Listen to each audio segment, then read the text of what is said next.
Ah oui, j'aime beaucoup parce qu'après un conseil de famille, tout, mais alors tout va mieux. Bonjour Marie, merci de te rendre disponible. Tu vas nous parler aujourd'hui du conseil de famille. Vous êtes une famille de 6 personnes avec 4 enfants de 7 ans à 4 mois. Et vous avez déjà depuis quelques mois l'expérience de ce conseil de famille que vous avez mis en place ensemble. Et donc on va t'écouter nous parler de ce conseil tout simplement dans ta famille. Merci. Oui, alors pour commencer, je voulais vous dire d'où vient ce conseil de famille. Donc en fait, on a fait une session des familles à Corbara avec la communauté Saint-Jean et ils nous ont fait vivre un moment de pardon en famille. Donc à l'issue d'une messe durant laquelle ils avaient béni un pain, ils ont donné à chaque famille un pain béni et ils nous ont demandé d'aller chacun en famille dans un coin pour que le père de famille lise l'évangile du lavement des pieds, l'explique à ses enfants et qu'ensuite chaque membre de la famille demande pardon à tous les membres de la famille un à un. Donc c'est mon mari qui a commencé en me demandant pardon à moi, puis à chacun des enfants. Ensuite c'était mon tour, après c'était le tour de chacun de nos enfants. Donc on s'est tous dit pardon comme ça. Et à la fin, on a partagé le pain béni qu'on nous avait donné à la fin de la messe. Et pour nous, ça avait été un temps très fort qui nous a beaucoup rapprochés. Et parce que finalement, on n'avait jamais pensé à vraiment se dire certains pardons. Et du coup, on s'est dit que ces temps forts, il fallait les continuer. Et donc, on l'a continué sous forme de conseil de famille. Durant lequel on se dit pardon, mais on se dit aussi des merci, et puis on discute aussi des choses de notre vie de famille. Alors du coup, on commence souvent, en fait, on le fait en fin de journée le week-end, et du coup, on commence par la prière familiale avec un chant à l'Esprit Saint pour confier ce conseil de famille dans lequel on va pouvoir tous parler. Donc on le confie à l'Esprit Saint et puis après on s'installe dans le salon. Donc chacun a une place et on est tous présents. On commence vraiment quand tout le monde est bien assis et parce que sinon après c'est un peu l'excitation, les enfants se lèvent dans tous les sens. Comme vous avez dit tout à l'heure, nos enfants sont encore petits, donc c'est vrai que c'est pas des conseils de famille qui peuvent durer trop longtemps. Il faut que ce soit bien posé. Et donc et c'est vous qui avez décidé de la trame de ce conseil de famille. Vous avez choisi vous-même le déroulement, l'organisation, l'emplacement, le rythme. Oui, voilà. Alors en fait, le conseil de famille, c'est pas quelque chose. Avec ma mari, on s'est pas posé pour réfléchir vraiment comment on allait faire. C'est fait un peu tout seul. Un jour, on a dit aux enfants qu'on voulait leur parler parce qu'on avait un sujet important. Et donc, on s'est installé dans le salon, bien assis. Et puis du coup, il y a un enfant qui a dit « Mais moi aussi, je veux dire quelque chose d'important. » Et puis, c'est un peu comme ça. En même temps, on a pensé à Corbara. Et puis, en même temps, ça s'est fait un peu tout seul. Voilà. Et à chaque fois qu'on en fait un autre, bien, on se rend compte que ça, c'était bien la dernière fois. On va le remettre en place. Donc, par exemple, la première fois, tout le monde parlait en même temps, et bien on a mis en place un bâton de la parole pour que vraiment chacun s'écoute et qu'il n'y en ait qu'un seul qui parle en même temps. Donc nous on a une petite bougie en plastique qui s'allume et donc la bougie allumée est dans la main de la personne qui parle et les autres savent qu'ils n'ont pas le droit de parler et ça permet que vraiment chacun s'écoute et que chacun parle à son tour. Après, on ne parle pas qu'une fois, c'est vrai que parfois un enfant prend la parole, après il passe la bougie à un autre, ah finalement je voulais dire autre chose, alors il va attendre son tour mais il pourra à nouveau avoir le bâton de la parole pour redire ce qu'il veut.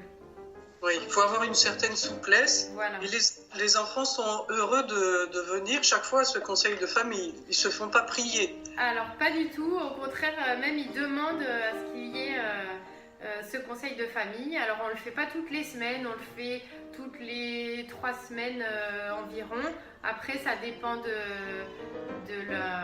ça dépend de la disponibilité, ça va être de mon mari ou de l'organisation du week-end. C'est pas du tout fixé par exemple tous les premiers week-ends du mois ou voilà, c'est pas fixé.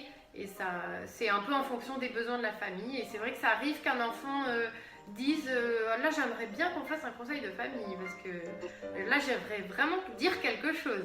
Et donc, à ce moment-là, on lui dit ah bah tiens, pourquoi pas ce week-end, on va voir si c'est possible. Voilà, c'est en fonction des besoins de la famille.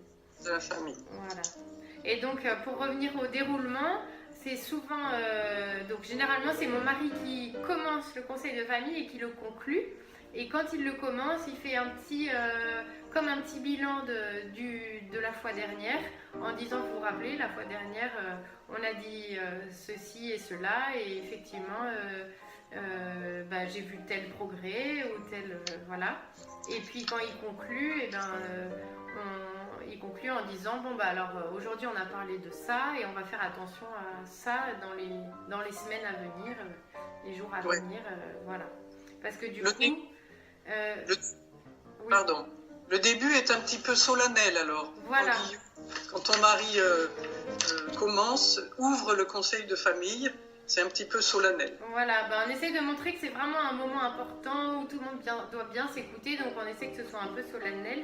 Et d'ailleurs, souvent, on le termine par un petit apéritif pour que du coup, ce soit plus, un peu festif. Voilà, donc c'est vraiment un moment que les enfants apprécient et nous aussi. Donc c'est un moment en même temps sérieux et en même temps un moment de joie pour votre famille. Oui, voilà, il y a beaucoup de joie. Et là d'ailleurs, ça fait plusieurs fois que le conseil de famille se termine par un gros câlin général où tout le monde se serre les uns contre les autres. Ils appellent ça un câlin sandwich et on est tous serrés les uns sur les autres à se faire un câlin. Et je sais pas, peut-être que ça va devenir l'habitude de la clôture du conseil de famille. Mais là, ça fait 2 fois que ça termine en gros câlin et ça nous rapproche vraiment, tous ensemble. Oui. Et même votre petite dernière de 4 mois a sa place dans ce conseil de famille. Oui, elle a sa place. Alors, dans le câlin aussi à la fin. Et puis également, avec le bâton de la parole, les frères et sœurs tiennent à ce qu'elle aussi, elle ait son bâton de la parole pour parler. Et donc, finalement, c'est un peu toute la famille qui va dire moi, je pense que Teresa, elle aimerait bien qu'on fasse un peu moins de bruit quand elle dort. Et donc, peut-être qu'on pourrait faire attention à elle. Ou alors, moi, je crois que Teresa, elle a envie de dire qu'elle est très contente quand on vient la voir dans son transat pour lui raconter et lui chanter des chansons. Voilà, donc il parle à sa place. Et puis, mon aîné aussi, par exemple, il va la voir en lui disant « Tu sais, Teresa, il faut que tu fasses tes nuits. » voilà, donc il va aussi lui dire des choses. Et voilà, donc tout le monde a sa place. Bon. Voilà. Alors maintenant, on pourrait peut-être voir comment faire pour que le conseil de famille ne soit pas un lieu d'excitation, que ça ne dégénère pas en règlement de compte, que ça soit un moment paisible malgré tout, même si on a quelquefois des choses peut-être pas faciles à se dire. Oui, alors déjà nous, avec mon mari, on ne va pas régler, entre guillemets, régler nos comptes avec mon mari. C'est vraiment quelque chose pour notre famille. Et c'est vrai que ça peut nous arriver, par exemple, quand c'est moi qui ai la bougie, le bâton de la parole, de dire à mon mari, je te demande pardon pour ceci. Mais ça va être une petite chose, peut-être...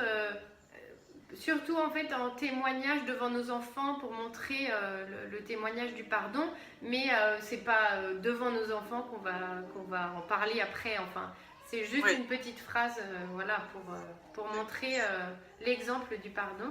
Mais après, je me suis peut-être égarée sur la question.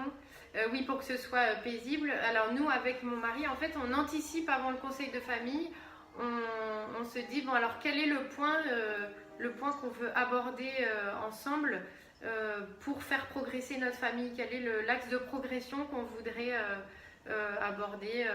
Donc par exemple hier on s'est rendu compte, on s'est dit on aimerait bien leur parler du gaspillage parce qu'on se rend compte qu'ils prennent pas soin de leur jeu, qu'ils dessinent sur des feuilles et ça y va et ça gaspille les feuilles, ça finit pas son repas.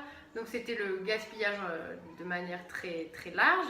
Mais du coup, on s'est dit, ok, aujourd'hui c'est ce point-là dont on va parler. Et donc on leur a exposé ce point. Parce que c'est vrai que si on expose tous les axes de progression qu'on aimerait faire, c'est beaucoup trop pour eux. Et là, ils n'ont plus de patience, ils n'écoutent plus. Oui. Voilà, donc on en choisit un avec mon mari. Donc c'est vrai qu'on aimerait en faire plein, mais non, il faut en choisir qu'un seul parce que sinon c'est trop pour eux. Et voilà. Oui, il ne faudrait pas qu'ils soient découragés.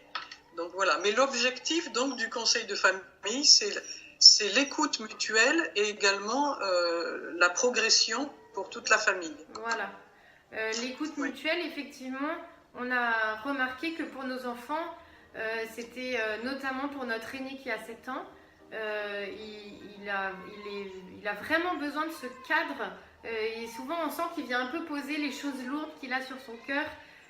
Et que, par exemple, la dernière fois, je lui ai demandé est-ce que tu aimes les conseils de famille? Et il m'a répondu ah oui, j'aime beaucoup parce qu'après un conseil de famille, mais alors tout va mieux. Et il avait l'air vraiment de dire que pour lui c'était un moment de ressourcement. Et il disait aussi après un conseil de famille, on se dispute plus. Et puis si les disputes reviennent, c'est pas grave, on refait un conseil de famille.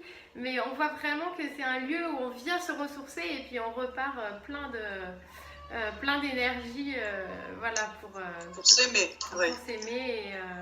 Voilà. Et pour votre couple, est-ce que vous avez des bonnes choses aussi à dire vous voyez une belle retombée pour vos enfants et pour votre couple? Du coup, ça permet de se poser et de se dire où en est notre famille, quel axe de progression on pourrait avoir. Parce que plutôt que je dise à mes enfants, mais c'est quoi ce gaspillage de feuilles, de manière un peu énervée, là, en fait, on va pouvoir le dire dans un cadre bienveillant et posé. Et puis, voilà, et puis donc bien réfléchir avec mon mari, qu'est-ce qu'on veut vraiment. Là, ok, on voit qu'il y a un souci ici dans notre famille, qu'est-ce qu'on veut vraiment améliorer. Et donc, voilà, on travaille ensemble, ça prend pas beaucoup de temps, hein, mais on réfléchit ensemble et puis après on peut l'exposer de manière plus claire à nos enfants.